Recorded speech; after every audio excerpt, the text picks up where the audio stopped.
Welcome to 50 to 25, week 17, movies about movies.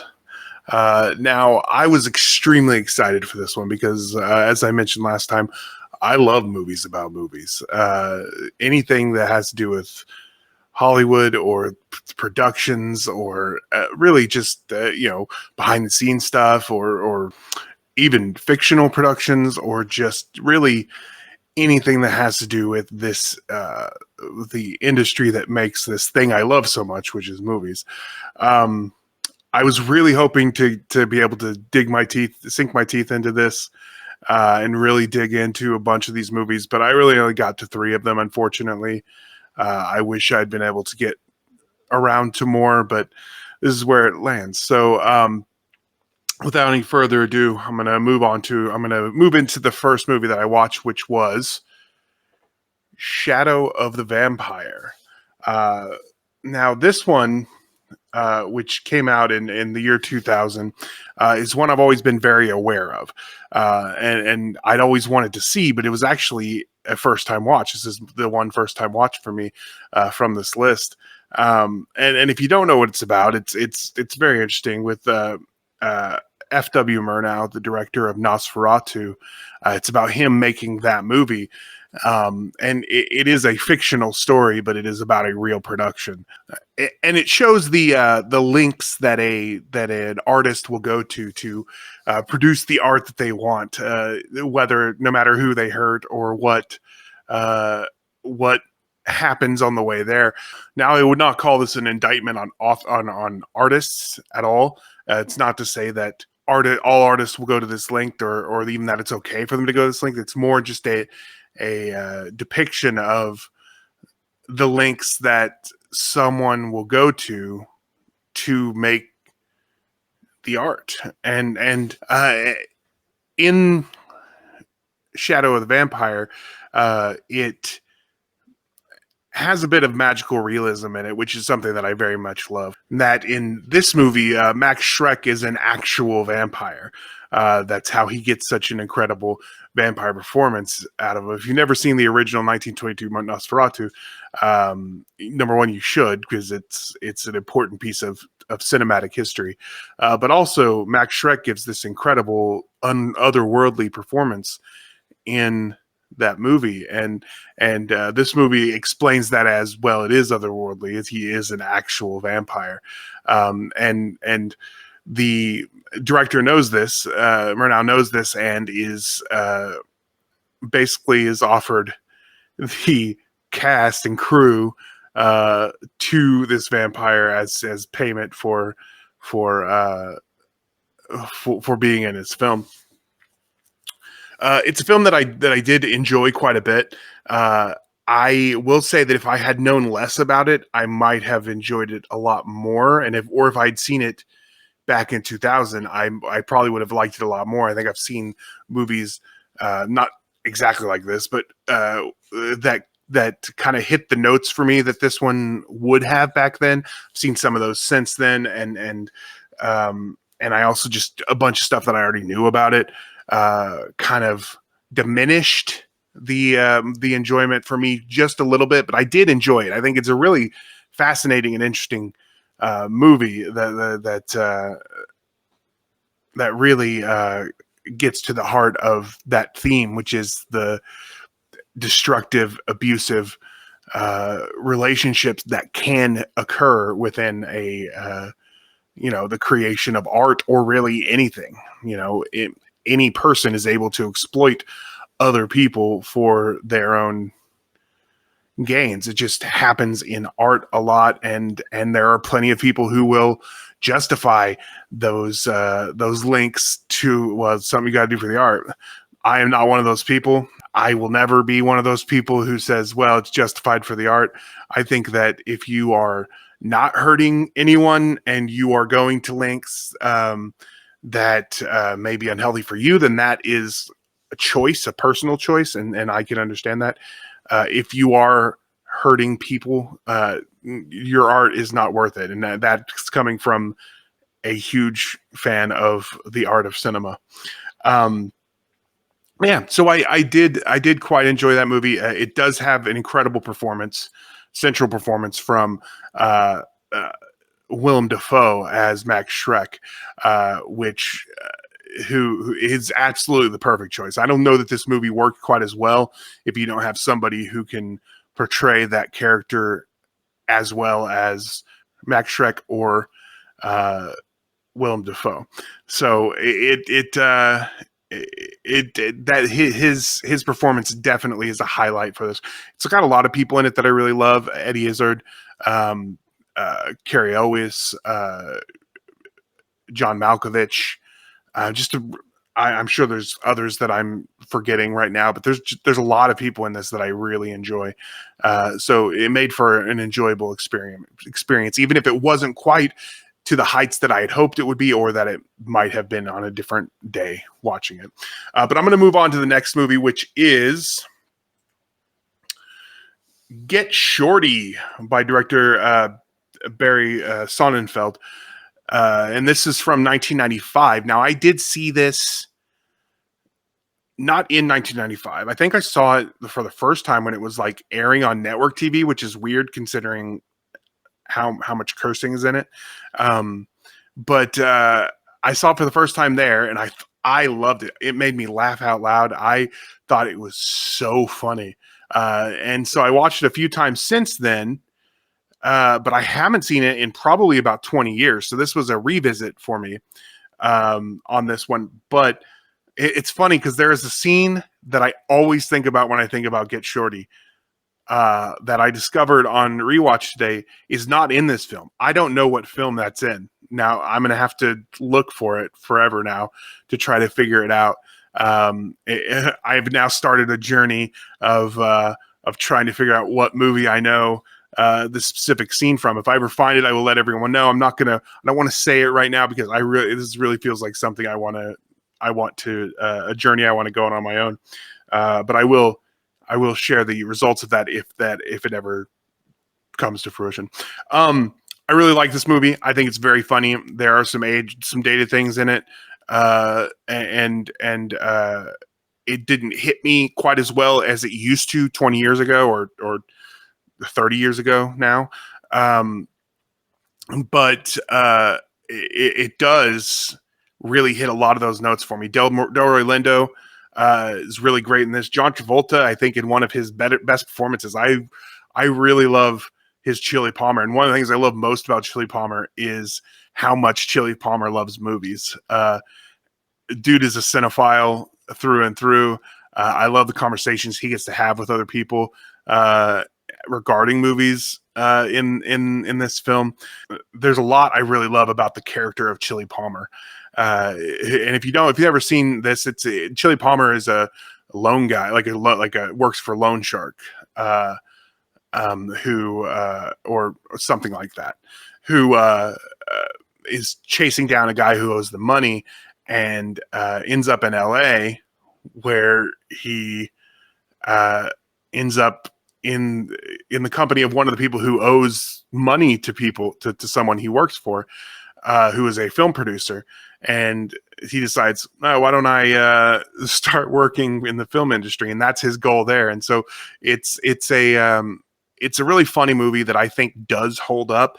I'm interested if anybody ends up watching this for the first time. I'm interested to see how well it holds up for somebody who has never seen it. But for me, I think it's incredibly funny. A very, very good movie. But I'm going to move on from it. I'm not spending much time on it. I don't have a lot to say on it other than what I've said. I'm going to move on to the thing that's going to take up the rest of this. I mean, it's the last one, but I always knew it would take up the majority of this episode. And that is Once Upon a Time in Hollywood, directed by Quentin Tarantino. Now, I don't want to rain on anybody's parade here. So I understand if people want to skip to the week 18 preview. I have chapters in here. You can skip straight to it if you don't want to hear me talk about this movie, because it's not going to be extremely pleasant. I understand that. I don't like people to talk. I don't like to listen to people talk shit about things I love either. I know a lot of people really love this movie. And here's the thing. I really like a lot about it. There's parts of this that I absolutely love. I think it is an incredibly well-made movie. I just have a lot of issues with it that puts it pretty low for me. It's probably my least favorite Quentin Tarantino movie, and I know that people like Dylan Randazzo, who you've seen on this channel if you've watched some of my other stuff, or it is my co-host on Framerec over on the Dill Pickle Movie Network. This is his favorite Quentin Tarantino movie, so we are kind of opposite on that. Like, this is my least favorite. This is his favorite. And I went into this wanting to see if I could appreciate it on a level that everybody else seems to, because it just there's a lot of it. Considering the subject matter, it should be right up my alley, and the stuff that covers the subject matter really is up my alley. And here's the thing: it's up my alley on two levels. In that I love film and I love movies about people in the industry. I'm also a true crime guy, and so it's covering this other like huge true crime thing, and I'll get a little bit into that about how I feel about that as well.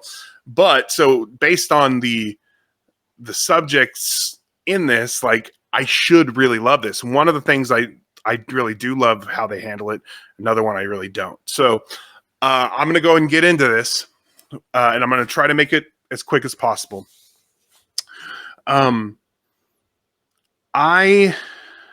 First of all, let's start about the things that I really like. I basically love everything or almost everything with Rick Dalton.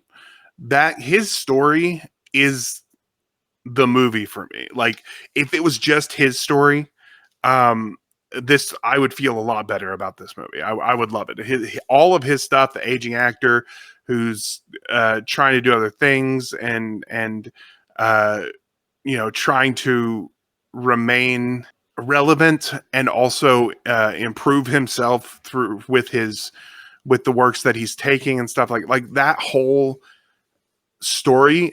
I absolutely love that. The scene when he's on the set of the Western, just all of that stuff is so good. I love almost everything about his storyline. And as I mentioned, I think it's a very well-made movie. Like, Quentin Tarantino is a great filmmaker. I think he made a really great film technically, and that's where it's hard for me, is that is finding that line, finding that place where what do I judge this on? Do I judge this as a film or how I felt about it? Because those can be two different things. There are some masterpieces that I just don't love, but I do recognize their masterpiece status. And there are some movies that are objectively not good that I love with my whole heart. So the question is, like, where do you draw the line on the criticism on those type of things? Because as far as a film, the craft of this film, I think it's executed extremely well. It's still wouldn't put it up with my favorites if I'm just judging it on that. But for the craft, it's done extremely well. But there's a lot in it that doesn't work for me personally. And the question is, does that lower the quality of that for me? Because I do think that the craft is extremely fun. And it does. It lowers it for me because I think that if I don't fully connect with a story, but everything else is great, I think I can get by that, and I can still call it, a great film or whatever.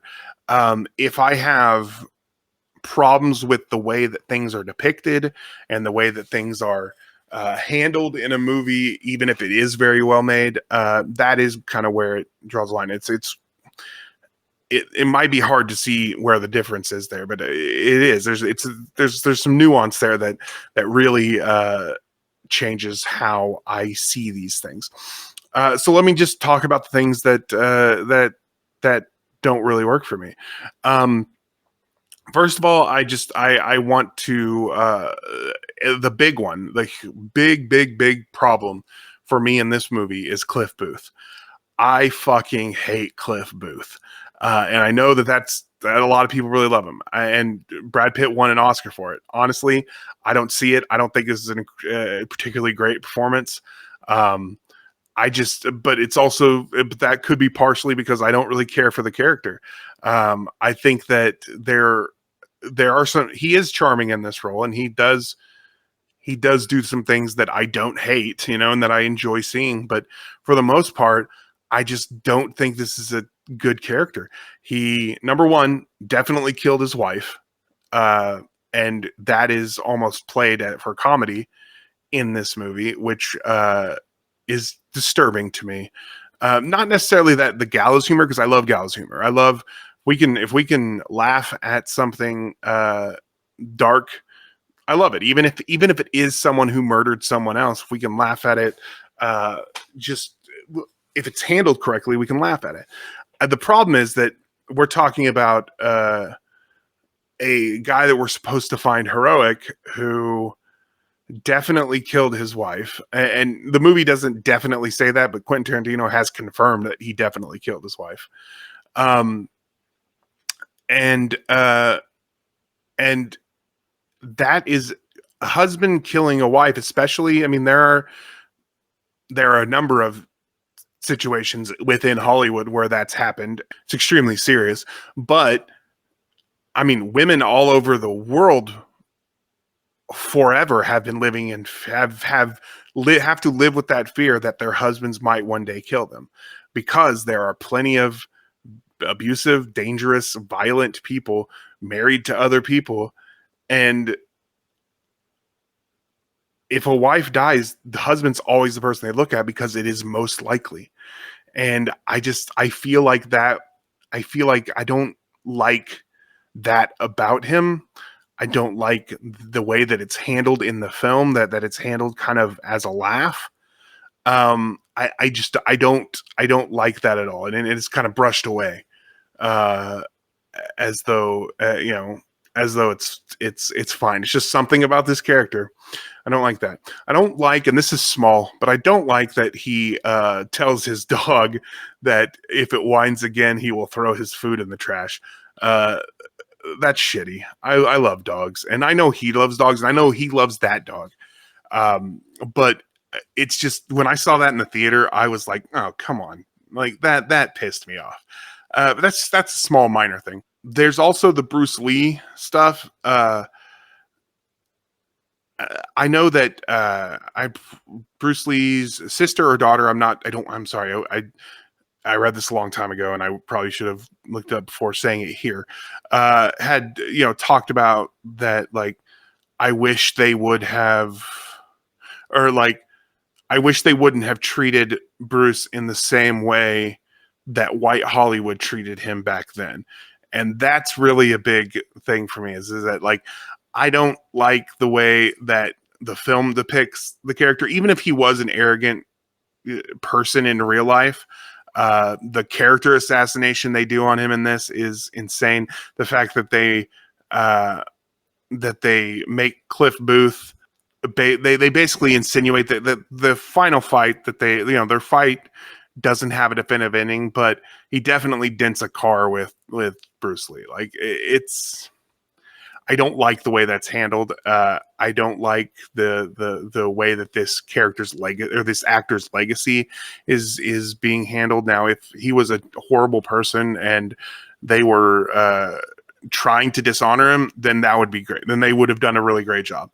But from all accounts, he may have been arrogant, and he may have been he may not have always been fun to work with. But from all accounts, he was a decent, good person, and so I don't like the way that they are treating his legacy in this. On April Fool's Day this year, it was announced that one of my favorite directors, David Fincher, would be bringing back that character in a script that was penned by Quentin Tarantino. And I thought it was an April Fool's joke because it seemed ridiculous. And I hoped it was a April Fool's joke because I hate Cliff Booth. And it seems that was not an April Fool's joke. And now I look like an idiot who was like, oh, it's April Fool's, don't worry. It wasn't. It wasn't an April Fool's joke. It's happening. I hate it. I will watch it because David Fincher is one of my favorite directors. I will watch it. I might even really like it. I just wish it wasn't happening. And And I could go on forever about Cliff Booth. I just don't care for the character at all, especially with all of that stuff being played by someone who is possibly an abusive husband in Brad Pitt. It all feels very icky to me. That this character is so celebrated. And again, I just don't really love the performance. I mean, the performance is fine. I don't think that it was the best performance of that year of 2019. But what are you going to do? I'm not going to harp on that so much. The last thing I want to talk about is the Manson angle with this. I thought it was weird even when I saw it the first time, and I thought it was weird again this time. The way that they just kind of depict the Mansons as these hippies rather than this cult of white supremacists. I assume that is to make the characters feel more interesting or feel likable, so that because it's harder to make white supremacists likable. And I think that I think that's probably why they did that. I don't really care for it. I don't think that family was really depicted very well. Which, I'm not saying this is different than the other depiction, which is that it's not that I want them to be honored or anything like that.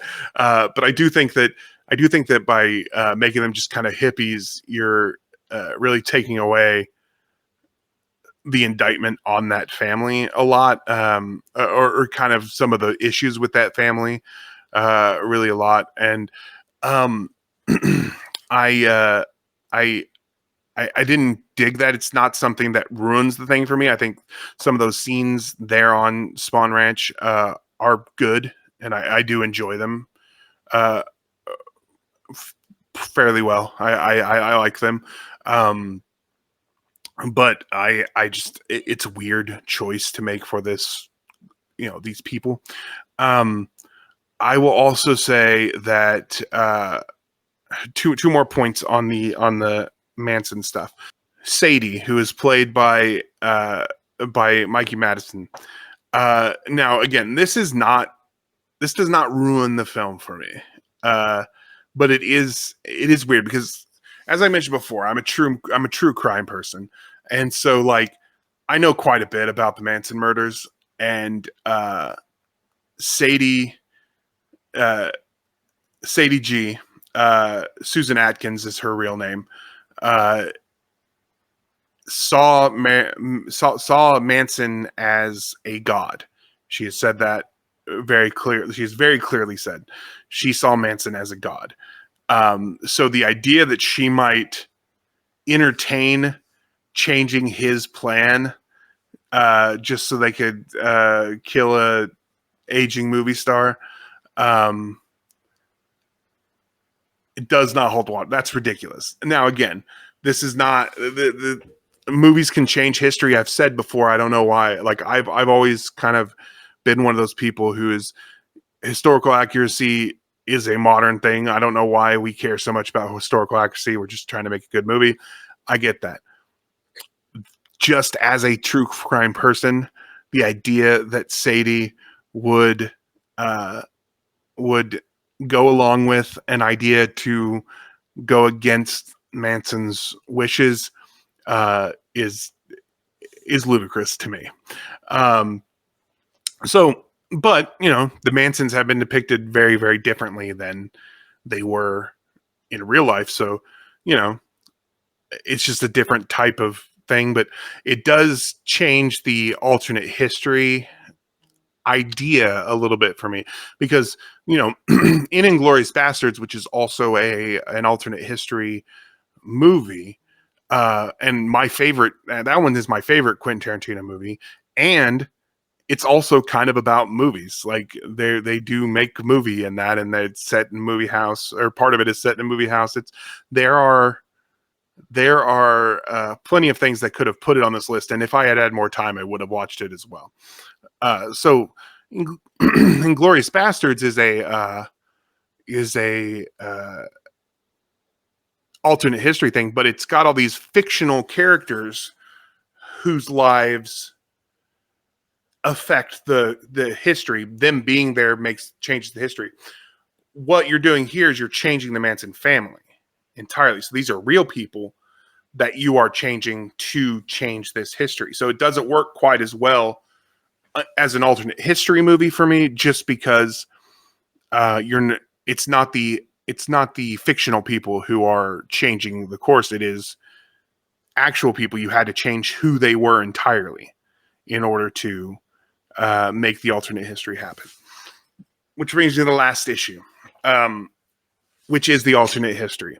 If you go watch the draft day episode on Dill Pickle Movie Network, where we talked about needle drops or movie music, I don't remember how it was presented on the thing, but we talk about needle drops, and Dylan was talking about the song Out of Time I believe it's called Out of Time. I should look these things up, but what are we gonna do? The song Out of Time, I believe, that plays right before the Manson, like the would-be murders in the movie, and he talks about like that at this point you know that Sharon Tate's about to die, and you're dreading it, and then the song plays, and it's whatever. I had a very different view on this because, as I mentioned, Inglourious Basterds, one of my favorite Quentin Tarantino movie. It is my favorite Quentin Tarantino movie. It's one of my favorite movies in general. It starts out with the words "Once upon a time in Nazi-occupied France," and so when this movie came out, Once Upon a Time in Hollywood, and I knew that they had cast someone as Charles Manson and Sharon Tate, I knew that they were going to cover this area, and I was pretty sure that they were going to change that. They were going to make her not killed. Change the history where that murder didn't happen. And so when I got to that point, I was dreading the next scenes also, but only because I knew they were about to change her history, which again, Inglourious Basterds, I like that because it's fictional people changing the course of history. And in this case, these are fictional people too, except for the Manson family. So they made those changes. But also, the important difference for me between what happens in Inglourious Basterds and what happens in Once Upon a Time in Hollywood is that in Inglourious Basterds, these fictional people who are among the oppressed by this person take back the power. And it's good. They take back the power. These people take the power from their oppressor. In this movie, it's basically saying, it's not saying this, but the idea is that it's a good thing that these two men were there to stop the Manson family. If only these two men had been there, then those 4 people, 3 plus an unborn child, would still be alive. And that just doesn't sit quite well with me. It just feels disrespectful in the same way that the Bruce Lee stuff feels disrespectful, in the same way that the Cliff Booth killing his wife stuff feels disrespectful to just a generation of people, or just in several generations of people. These things just feel a little bit disrespectful, and it does taint the movie for me. So I wish I loved this movie on the level that so many other people do. And maybe when I watch it again next time, I will love it with you. For now, I think it's a great movie. I think it's a really great movie. I think it's really well made. I do enjoy a lot of this movie. It just, unfortunately, it mostly doesn't, like, there's a lot of it that doesn't work enough for me to bring it down in terms of how I feel about what I feel about the quality. So there it is. There's how I feel about Once Upon a Time in Hollywood. I hope everyone can forgive me my opinions on this movie, because I know most people I know love this movie. Dylan and Carly, who are always who are always faithful viewers, I know they both love this movie. If you watched my opinion on it, please don't think that I think anything less of you because you love it. If you don't care about the things I care about in this, I don't care about that. That's fine. I just needed it to be said. I need it to be out there why I don't particularly care for this movie in the same way that everybody else does. And I hope it makes sense. Tell me in the comments, do you think that it makes sense what I said, the things I said about Once Upon a Time in Hollywood? I'm not looking for a fight, so if you want to come defend Once Upon a Time in Hollywood, that's fine. I probably won't engage in a combative way, but if you want to come talk about it, then yeah, come talk about it in the comments with me. Tell me how you feel about that. My next week's thing is it's my wife's birthday. This next week is my wife's birthday, and so I'm going to watch some of my wife's favorite movies. Now the theme is officially spouse's favorite movies, because I want anybody who wants to watch along to enjoy some of their spouse's favorite movies. And if you don't have a spouse, find someone to pretend couple with and watch their favorite movies. Or if you want to know some of my wife's favorite movies, I'll tell you. Just ask me. I'm going to tell you when you on the next movie. But if you want to watch along, yeah, I will let people know of what my wife's favorite movies are as I am watching them. But yeah, so next week I'm going to talk about my wife's favorite movies in honor of her birthday. And I'm not sure what all I'm going to watch, because I know some of her favorite movies. One of her favorite movies is a favorite movie that we share, and I will be talking about later this year. So I will not be covering that movie, but I know that there are several others that I will be covering, because I know some of the things she loves, but some of them maybe she's going to be able to give me some movies I didn't realize I was going to be watching, which will be fun. But talk to me in the comments. What do you think about the movies that I watched? What are some of your favorite movies about movies? Talk to me in the comments. Thanks.